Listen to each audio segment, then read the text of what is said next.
السلام عليكم ورحمة الله وبركاته. بسم الله الرحمن الرحيم وصلى الله على سيدنا Muhammad.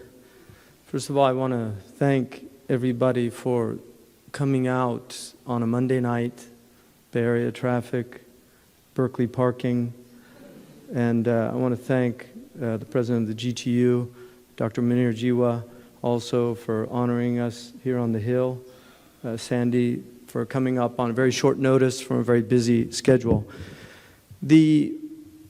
Obviously, this is an event that's happened. We've been here before. In fact, when the Danish cartoons happened, I actually went to Denmark.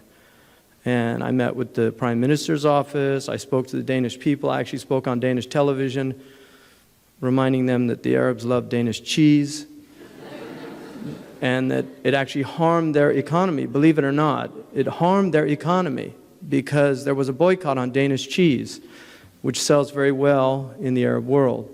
And economics is very important, right? People like good ties with other places because they can make money.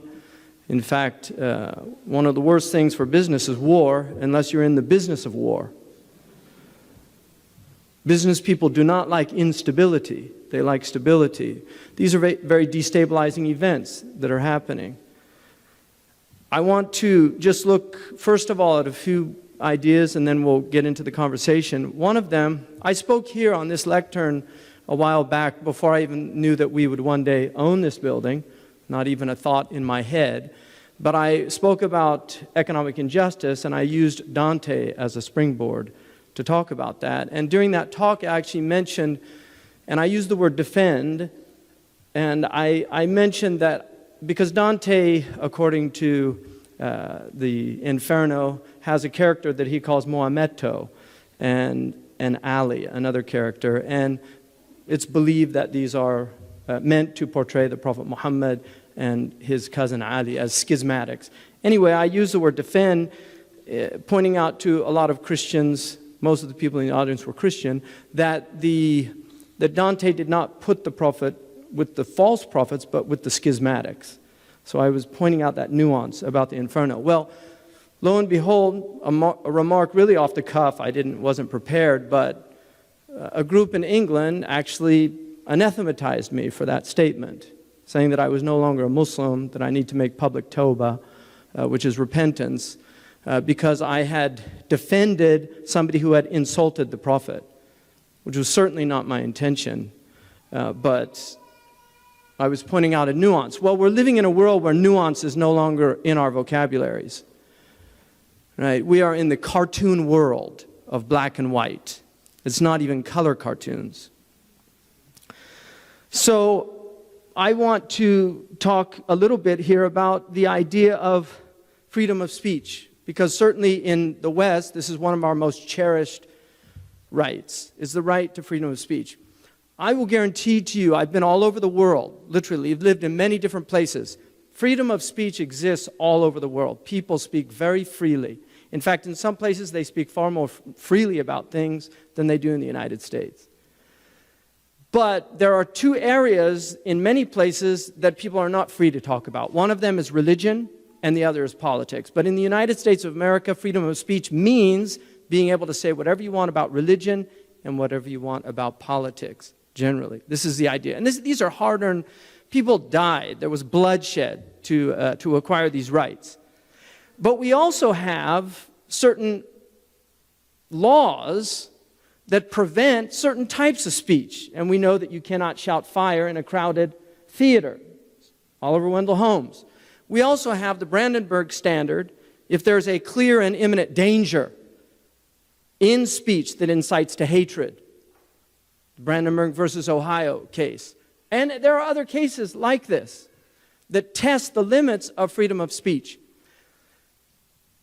Unfortunately, we have now people, insignificant people, really, and I would say, and everybody's significant in their own way, but I'm talking about people that, really, it's quite stunning that somebody, who lives in a house with wheels and has a car in the front that has no wheels, and he's able to literally create riots on the other side of the planet, who has a church with 15 people, right? Half of them are his own family. and the other half are friends, right? That really can affect global situations. I mean, this is really extraordinary. The internet, right? Really, I mean, I call email evil mail because it causes so much problem. Now we have to have these little happy faces just to make sure people know that I'm not being offensive, right? I mean, this is the type of world we're in. There's no nuances. People can't speak any more freely. Everybody's afraid, right? So, we have to think about incitement to hatred and what that means and being realistic about it. Nobody argues that Germany is not a free society. But they have a law there that prohibits denial of the Holocaust. There's a law that prohibits denial of Holocaust. There are laws in certain countries. In fact, in Denmark, there are not laws denying the Holocaust. And one of the things that I tried to point out, one of the nuances in the Arab world, when I was there, because I was interviewed during that time, I went to the Arab world. What I tried to point out was when the Danish people said they supported, because the Arab newspapers would say 80% of the Danish support the cartoons. They didn't support the cartoons, they supported the right of the person. In fact, most of the Danish people were actually offended by the cartoons. And so these are the nuances that get lost in these things. Unfortunately, we had a presidential candidate say we should never apologize for American values, supporting the film.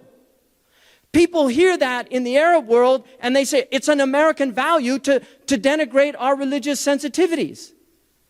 He was obviously saying speech, freedom of speech. But the point is, as Americans, do we really want to say it is an American value to denigrate other people's faith, other people's beliefs?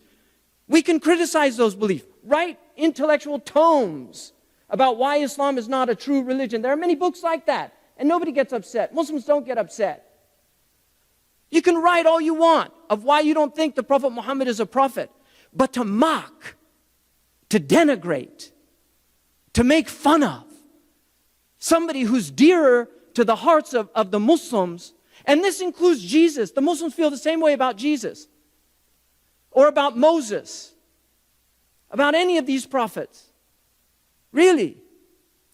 This is where we have to ask ourselves, is this the type of society we want? We have risen above racial denigration in this country, in the public space. If you denigrate somebody racially in the public space, you will lose your job. You will lose your job. There are consequences to saying kike, to saying mick, to saying spick, to saying nigger. All of these things have consequences. Why? Because we recognize that people have sensitivities. If you go down to East Oakland right now, if you go down to East Oakland right now and you shout the N-word as a white man in East Oakland and somebody comes and stabs you, is anybody going to be surprised? Seriously, is anybody going to be shocked? No. But what the problem is, we don't recognize that for believers, when you die, you lose your racial identity. But when you die, you maintain your religious identity. This is how the Muslims understand it. Now, I'm not going to justify anything the Muslims did in their reactions. I'm not going to justify that. The Prophet Muhammad never, ever attacked any ambassador. In fact, when a false prophet sent his ambassadors, he actually honored them and sent them back. He never denigrated ambassadors. In the ancient world, it was a declaration of war to kill an ambassador. This is a wretched thing that happened. But a small minority of people, and let me remind you that there were Libyans who died defending that embassy, trying to keep the Americans safe. And they are recorded. There are recordings of them saying, protect them. Make sure they're inside. And they lost their lives. And they would see that as a martyrdom in their faith. Just like Amir Abdul Qadir al-Jazairi defended the Christians and the French legation in Syria against the riots in which they were attacking Christians. He went out and defended them. The French sang his praises. Even though they had conquered his country and driven him out of his own country, he defended them in Damascus. He was honored in this country. Kadar, Ohio Iowa is named after him because he was honored as a noble human being. This is our prophet. This is how we see our prophet. Now, I would argue that there is an element. I called this years ago. I gave a talk at the Globe Theater about Othello. It was after 9/11. And I argued that Othello, Santiago Matamoros was the patron saint that drove out the Moors from Spain. And so Shakespeare called this character Iago, right? The Spanish advisor to Othel, the Moor. And there's an argument that Iago was actually represented a certain voice inside England that wanted to prevent an alliance with Queen Elizabeth and the Moroccans against the Spanish, because Mansour al-Dhahabi had argued for that alliance. We have Iagos working on both sides, whispering, trying to get us to kill each other, to strangle the Desdemona of hope. I mean, this is what's going on, and we have to be very careful about that. I want to argue that when the First Amendment, which is such a beautiful testimony to the ideals of this country, when that was enacted, we tend to forget there were dueling laws in the United States of America. The dueling laws were actually a caveat to make sure that you did not use freedom of speech to abuse other people. You could actually demand satisfaction. We have one of our founding fathers was killed in a duel because his honor was disparaged. Honor is something real. People hold to honor. I'm actually a Kentucky colonel, right? And in Kentucky, if you're sworn in to a state public service, you have to swear that you've never been in a duel, because Kentucky was the last state to outlaw dueling. Now, in place of dueling, they brought in defamation laws to prevent defamation of character. Unfortunately, during the Warren Court, they had Sullivan versus the New York Times to remove defamation from public officials and public characters. So my wife is protected under the defamation laws, but I'm not. It's not equal. I don't think it's fair. You can't mess with my wife, you can mess with me. It's not fair. She does it all the time. But I want to say honor is an important thing. And anthropologists sometimes divide societies into honor societies and into law societies. Honor is sometimes in place of law. When you don't have a strong legal system, honor becomes the way that people redress problems.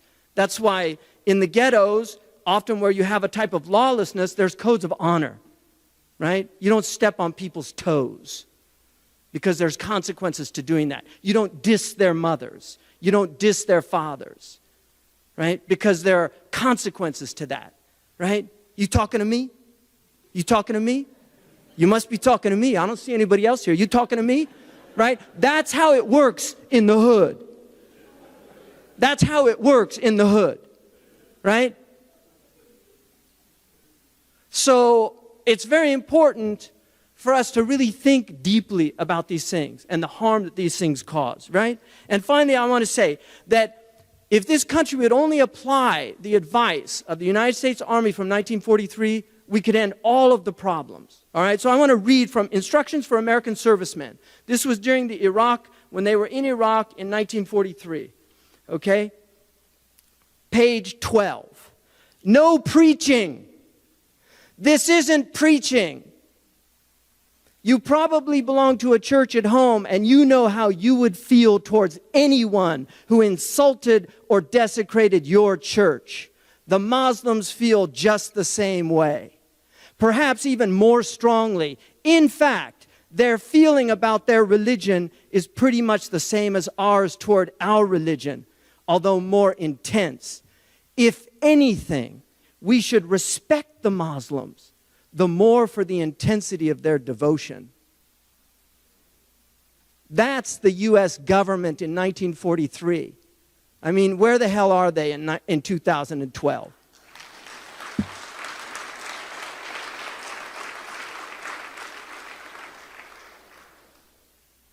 Right? If you should see grown men walking hand in hand, ignore it. They are not queer. Be kind and considerate to servants. Iraqis consider all people equals. Avoid any expression of race prejudice. 1943. Avoid any expression of race prejudice. The people draw very little color line. Yeah. So finally, we're living in the age of mockery. One of my favorite poets, Yeats, wrote a poem about this. Come, let us mock at the great that had such burdens on the mind and toiled so hard and late to leave some monument behind, nor thought of the leveling wind. Come, let us mock at the wise with all those calendars whereon they fixed old aching eyes. They never saw how seasons run and now but gape at the sun. Come, let us mock at the good that fancied goodness might be gay and sick of solitude might proclaim a holiday. Mock mockers after that would not lift a hand maybe to help good, wise, or great to bar that foul storm out, for we traffic in mockery.